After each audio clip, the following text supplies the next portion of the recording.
1915 on a small speck of land in the heart of the Pacific Ocean. 150 men left Niue behind to fight in a war that wasn't theirs. For a king they didn't know. Very few made it to battle, and many never returned. This is the story of the 150.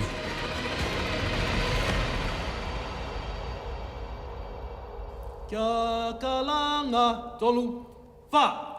Kia kalanga e tautanga tatu tonu. Si whanongonongo ai Iehova kua lawe a kifo ke ia tolu. Whakalofalahi atu ki mutolo osi. Welcome to Niue, Nukututaha, the island that stands alone here in the South Pacific. As a young Niuean born in New Zealand, I want to unravel the story of Niue in the Great War, what role New Zealand had to play in this. I also want to discover the history of my great-grandfather and so many other Niueans during this war. And I want to understand what this meant for our country then and how it has shaped who we are as Niueans today.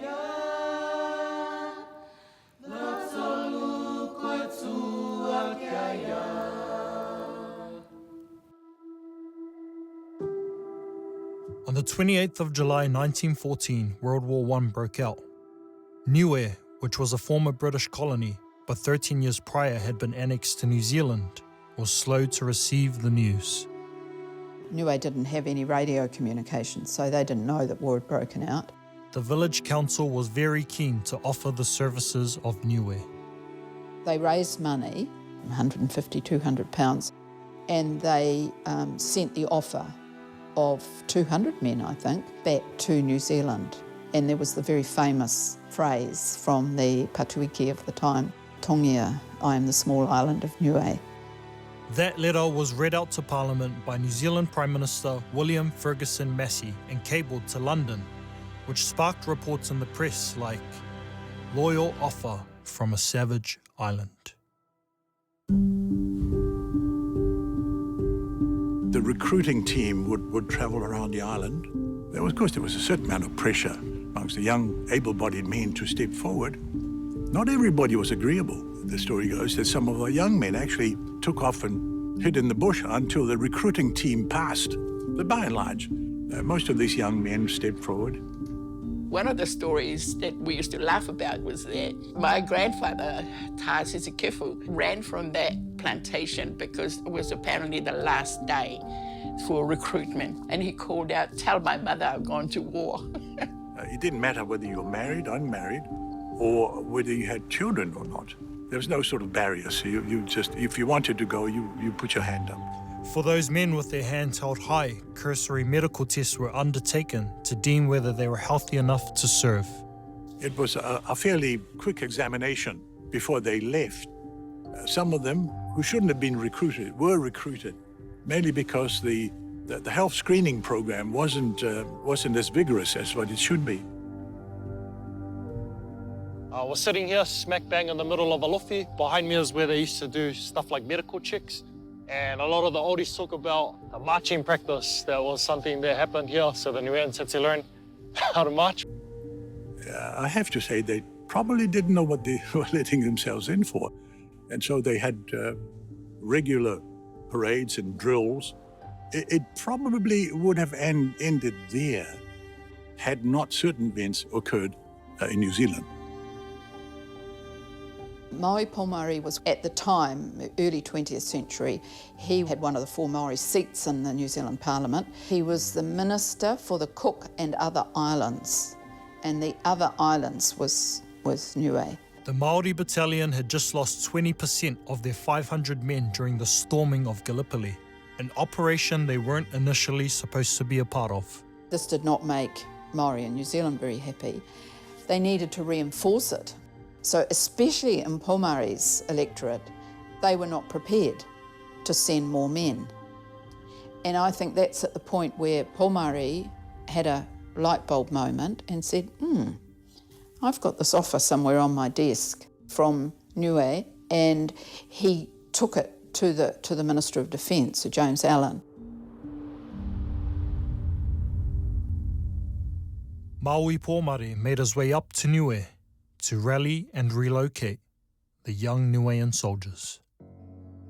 If you were old, I suppose that would disqualify you. But the chaplain, a chap called Ware, he was quite old. He became the father figure.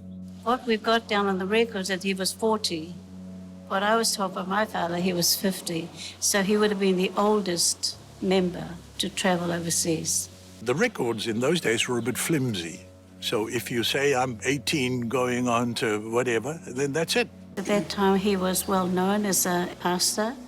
So I think the men trusted him. The Reverend Cullen really wanted to go with the men, but Ware, it was decided that he should go. He spoke Niuean. That was a big thing. Cullen didn't. Cullen hadn't been there long enough. Standing at Alofi, preparing to depart, a final head count revealed that only 149 men were present. However, 150 were promised. The recruiting team with Maui Pomare present called for a volunteer.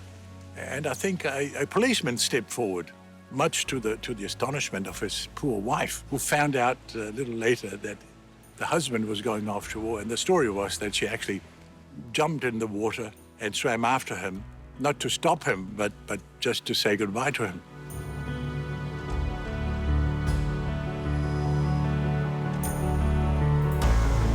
We're here at Alofi. This is where they left. This would have been the last place they would have seen. The elders always talk about how the wharf was full with different people waving goodbye, wailing and crying, all the families coming to say goodbye to these men. Well, most of the women at that time would have been very sad, especially to see their husbands. They've never left the island before, so it would have been very sad for them to see them go.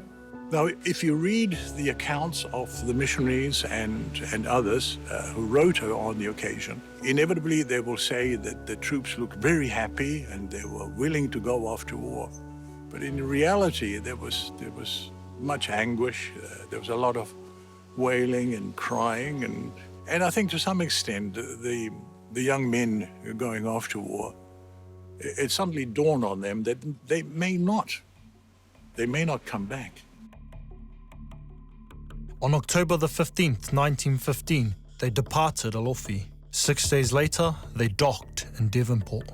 The Te Anau brought them into Devonport.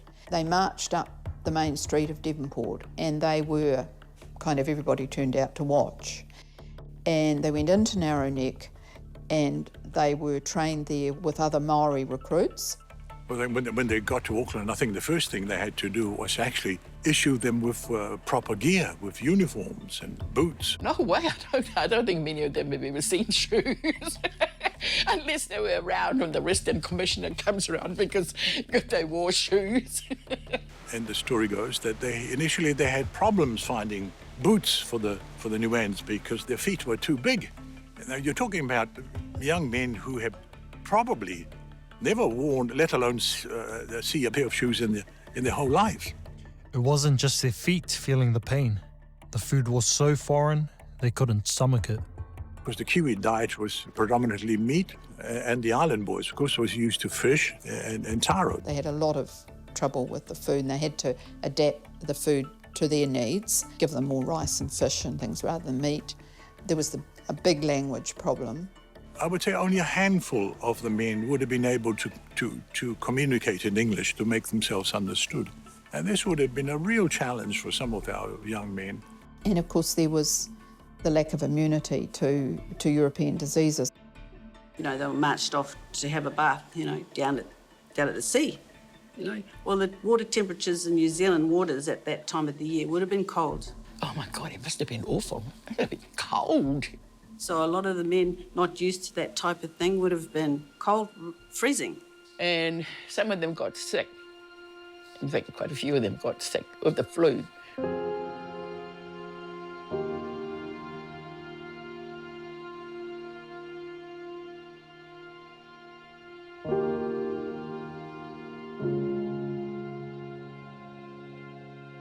They didn't just get sick. On Christmas Day of 1915, Private Vilipate died of double pneumonia. He was the first casualty of war from the Niuean ranks. He wouldn't be the last.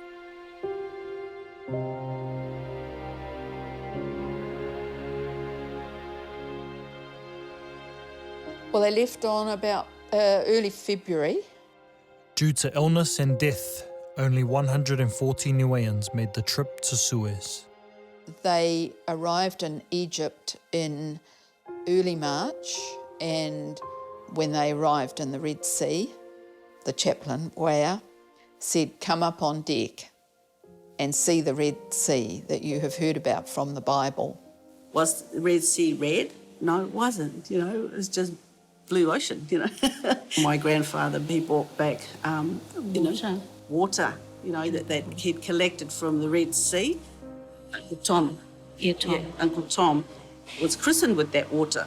A bit of that, came all the way back to Niue. A little bit of water, I guess he must have thought it was like holy water, and bring it all the way back.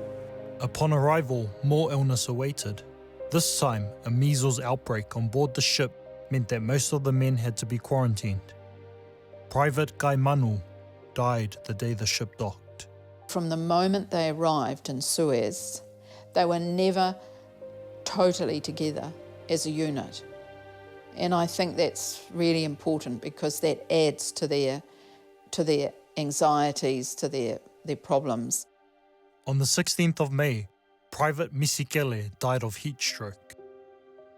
Many of the sick were shipped off to hospitals in Cairo in Europe or invalided back to New Zealand.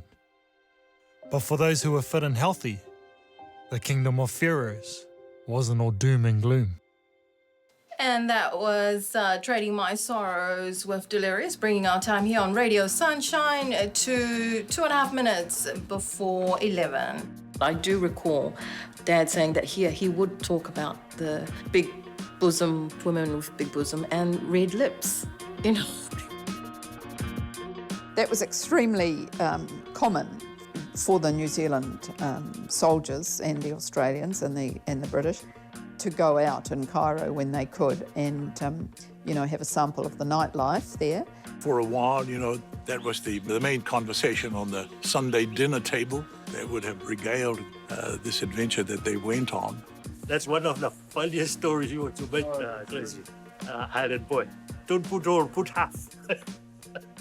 Those are the make-up stories, And to some extent, I suppose there would have been a certain amount of boasting. Perhaps that was something easier to tell and stories to recall was the happy times that they experienced there. The preference, I think, of the minister in Wellington is for the troops, for our guys, to remain in the warmer climate. But somebody decided that they were going off to the front, and that was that.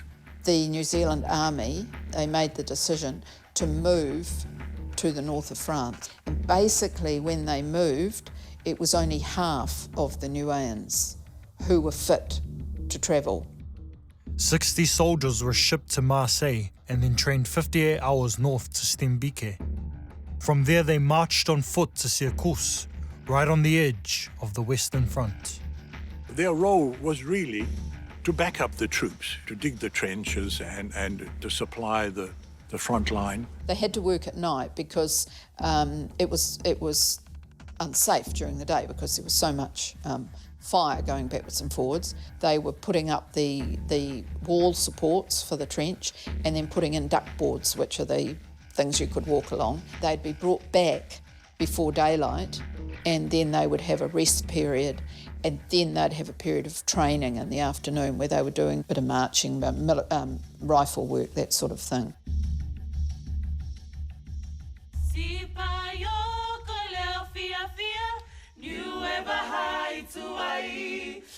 Learning about the journey these men went on, the hardships they faced, and the things they saw has allowed me to understand more about my own connection to this war.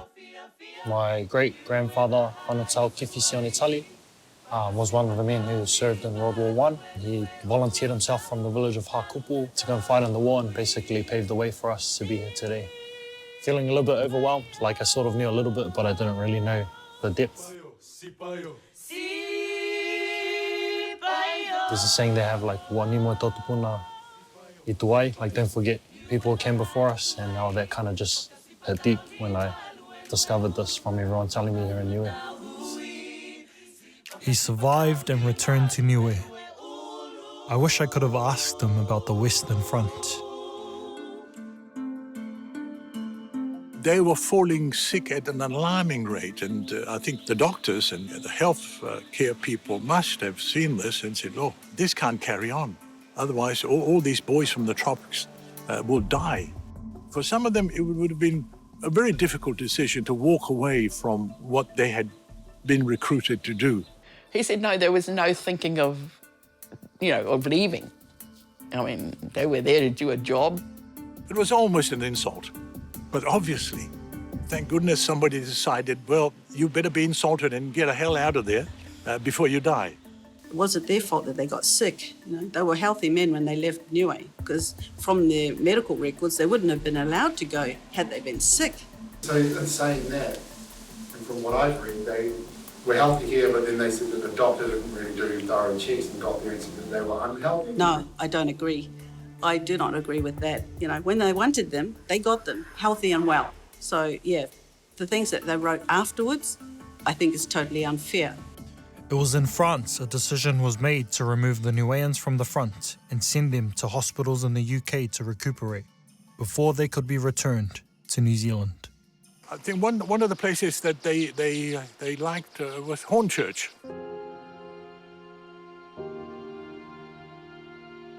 I used to play with bayonet that, those they put in front of the rifle.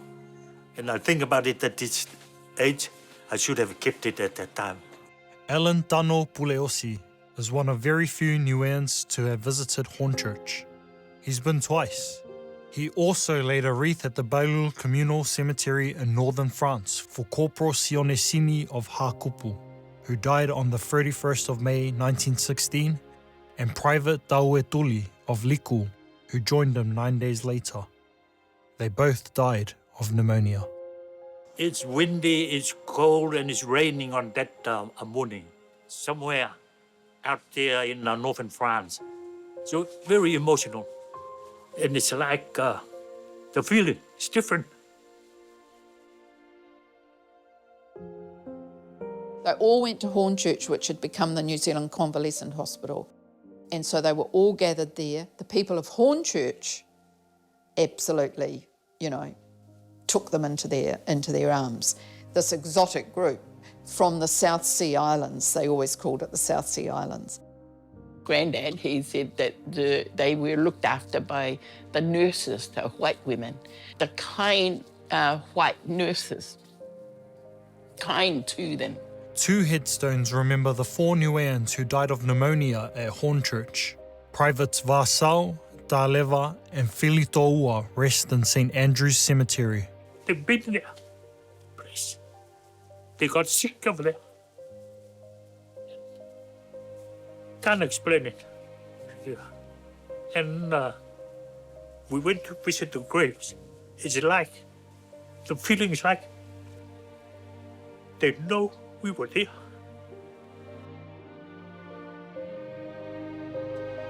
The man who died last on the 30th of June 1916 gets a special mention in the annals of Hornchurch history.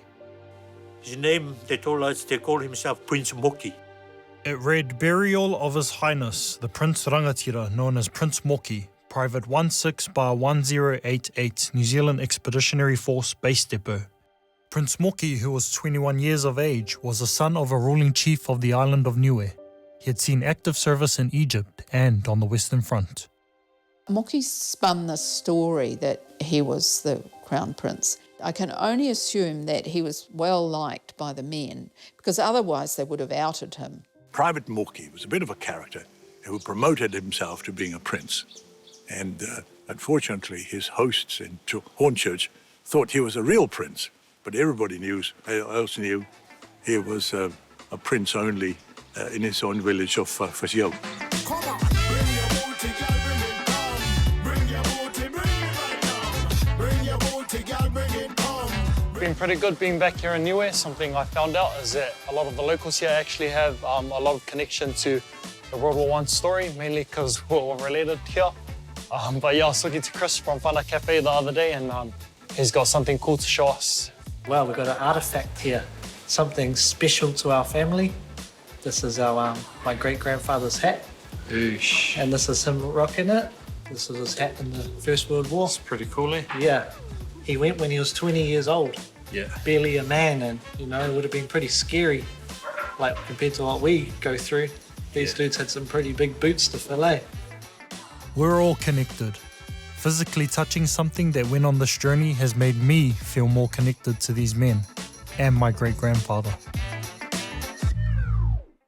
I've worn it for one Anzac Day.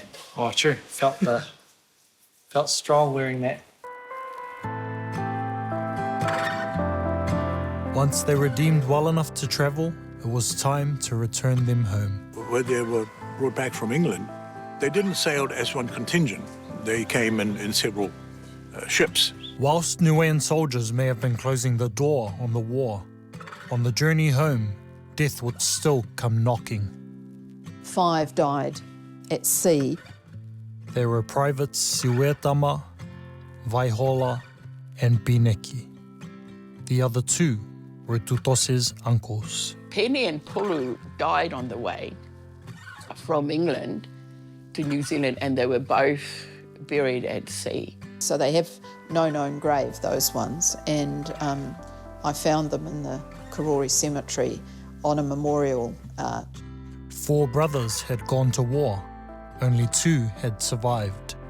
When that happened and they came back to Niue and told that, my great-grandmother changed her name from Fukisefa to Lisiua, which means throw away 2, in honour of her 2 sons who died on the way home. The last 2 men to die during active service from the Niuean 150 were privates Simoko and Taumataua. They were buried at Waikomete Cemetery in Auckland. Everyone else returned to Niue in May of 1917. When they arrived back here on the island, there was much celebration for those who were able to come back. And there's a great deal of sadness for those who never came back. And I'd imagine that was the only time that some of the close families would have been able to get first-hand knowledge on what happened to their loved ones. Where did they die? How did they die? And so on. In total, 15 men died from a population that only consisted of 4,000 people. That was a large loss. Upon return, Sergeant Major Ware went back to his preaching work and running his businesses. But he had an even longer lasting legacy to leave.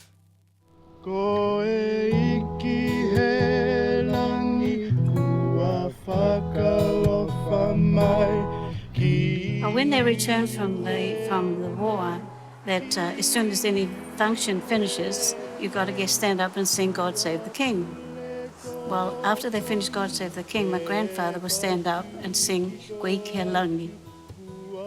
So in 1974, I remember Sir Robert Rex said to me that because Ware used to stand up and sing Koe Kia Langi after they sang God Save the King, he'd made that our national anthem for Niue.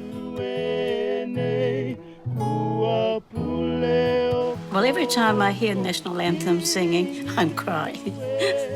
I always have tears.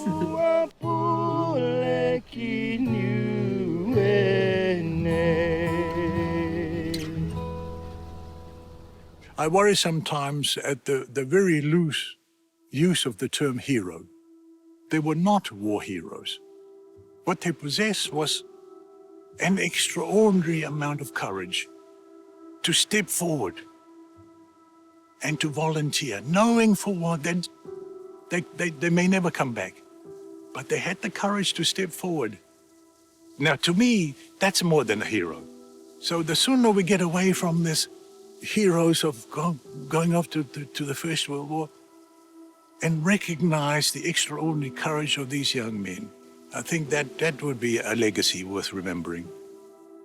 Part of that legacy we shouldn't forget is that all of the men who were called upon for war, the men who gave their lives from a country which had very few men to begin with, they were just pawns in New Zealand's play to colonise the realm.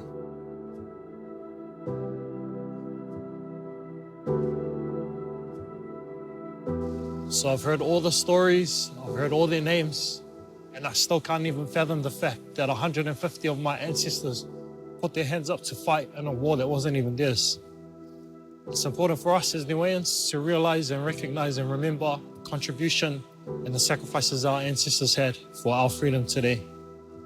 Even more so, I think it's important that New Zealand recognizes and remembers Niue's contribution, because without the sacrifices of our ancestors, they wouldn't have freedom. And I hope they never, ever forget.